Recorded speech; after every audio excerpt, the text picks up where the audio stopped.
नमस्कार, मैं हूं ब्रिज द्विवेदी। आप देख रहे हैं सोने चांदी के बाजार से जुड़ा खास बुलेटिन बुलियन मीटर। हमारे साथ खास मेहमान जुड़ रहे हैं मनी की रिसर्च मैनेजर मौमिता सामंता जी। मौमिता जी, आपकी और आपके पास आना चाहूंगा। क्या व्यू रहेंगे आपके गोल्ड को लेकर? ट्रेडर्स को क्या कुछ सजेशन देना चाहेंगे?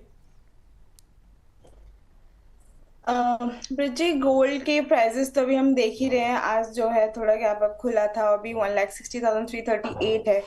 बट जो मेजर रीजन चल रहा है कि यूएस और ईरान की टॉक, थर्ड टॉक में भी ये लोग कुछ कंक्लूसिव नहीं ला पाए and they are going for the fourth talk. But provided दोनों कंट्रीज ऐसी है जो किसी के सामने झुकना नहीं चाहती। यूएस अपने स्टांस रखना चाहते कि वो ईरान अपने सारे न्यूक्लियर जो जहाँ पर भी उनके न्यूक्लियर प्लांट्स है उनको उनको खत्म कर दे। बट ईरान बोल रहा है कि they have to first remove all the sanction, और कुछ तो यूरेनियम एनरिचमेंट का कुछ परसेंटेज होना चाहिए। एंड यूएस उसमें अग्री नहीं कर रहा, इसलिए ये जो टॉक है वो फोर्थ टॉक तक भी चली गई है। बट ये एक बहुत बड़ा मेजर फैक्टर है कि सिल्वर और गोल्ड प्राइसेस में हमें अपसाइड देखने को मिल रहा है। बट जैसे कि मैंने पिछले बार भी बोला था कि 1,61,000 की अपसाइड नहीं जाता तो हमें वन साइडेड रैली अभी नहीं दिख रही। इसलिए आज थोड़ा सा पॉजिटिविटी हमें गोल्ड में दिखा है और सिल्वर में भी दिखा है, कारण कि टॉक एक कंक्लूसिव समरी में नहीं आया, एक कंक्लूजन कोई निकला नहीं। तो इसलिए हमें गोल्ड और सिल्वर दोनों में अपसाइड देखने को मिली है। बट जो भी इनके हाईस थे आज दिन के, जैसे अगर हम गोल्ड की बात करें तो 1,60,719 का हाई था, बट वो सस्टेन नहीं कर पाया, उससे अभी 300 रुपये करीब नीचे चल रहा है। तो हमें अपसाइड रैली गोल्ड में तभी दिखेगी जब ये आज का हाई काट के क्लोजिंग होती है। अगर क्लोजिंग इस आज का हाई नहीं काटता और यहीं पे होवर ऑन करता है तो हमें गोल्ड में कंसोलिडेशन फेज दिखेगा। इसलिए हम अभी गोल्ड में थोड़ा वेट ही करेंगे। बट बाई ऑन डिप्स की स्ट्रैटेजी में हमेशा गोल्ड और सिल्वर में इसलिए रखती हूँ क्योंकि गोल्ड और सिल्वर दोनों ऐसे कमोडिटीज है जो लॉन्ग टर्म में अभी अपसाइड ही देखने को मिलेगा। कारण जो अभी अगर ग्लोबल सॉवरेन डेट की बात करें, which is at life time high, almost 83% of the GDP, world global GDP है, और जो कि 2029 तक माना जा रहा है कि ये उसको भी क्रॉस कर देगा। तो जब सारी कंट्रीज डेट पे जाएगी तो एक अनसर्टेनिटी ओवरऑल बढ़ेगी। तो it is always good to stay invested in gold and silver. पर अगर आज की बात करें, ओनली बिलो 1,54,000 की जब नीचे आएगा तभी हमें मंदा देखने को मिलेगा।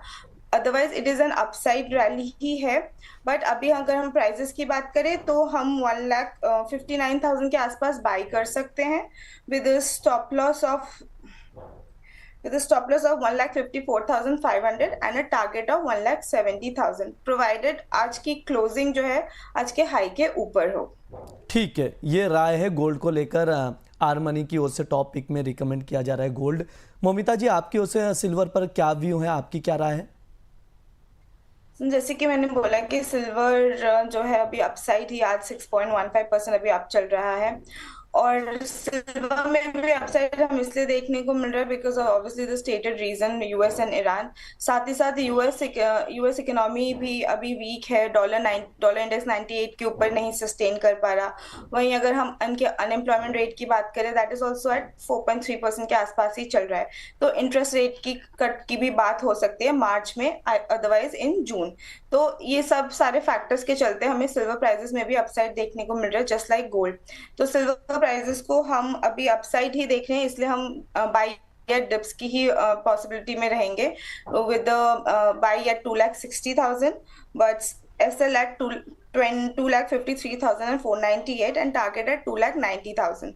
तो हमें इसका स्टॉप लॉस बहुत स्ट्रिक्टली लगाना है क्योंकि अगर 2,53 के नीचे जाता है तो सिल्वर में हमें वीकनेस देखने को मिलेगी टुवर्ड्स द लेवल ऑफ 2,25,000, जो कि एक मेजर सपोर्ट है सिल्वर के लिए।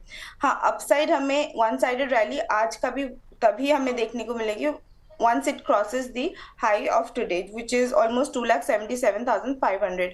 2,77,500 से ये टच करके नीचे आ गया है तो हमें अपसाइड तभी देखने को मिलेगी जब आज का ये हाई काटता है। इंटरनेशनल लेवल में भी हमने देखा $90 के आसपास चल रहा है। $90 अगर ये सस्टेन कर पाता है तो $92 will be the first target, and then if it able to sustain $92, हम उसके आगे हम $95 भी टच करते हुए देख सकते हैं। सिमिलरली हमने सिल्वर में भी इसीलिए बाई कॉल की रणनीति अपनाई है।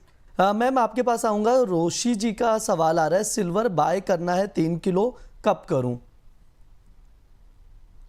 अभी तो जो उनके पास एक अच्छा मौका आया था, जो डिप आया था, उसमें वो बाय कर सकते थे।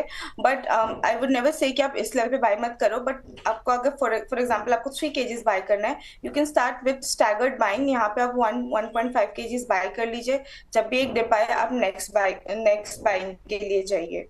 मौमिता जी, आपसे समझना चाहूँगा, बहुत लोगों के सवाल है फिजिकल में इन्वेस्टमेंट को लेकर। गोल्ड सिल्वर के क्या कुछ लेवल्स हैं ऐसे जहां पर फिजिकल इन्वेस्टर्स एंट्री ले सकते हैं? फिजिकल में एंट्री तो आप हर स्टैगर्ड वे में ले सकते हैं, हर डिप में आप फिजिकल में एंट्री ले सकते हैं। अभी जैसे जो डोमेस्टिक में जो फिजिकल में प्राइस चल रहा है, वो ऑलमोस्ट इक्वल टू एमसीएक्स ही चल रहा है। It is not at discount, not at very much premium.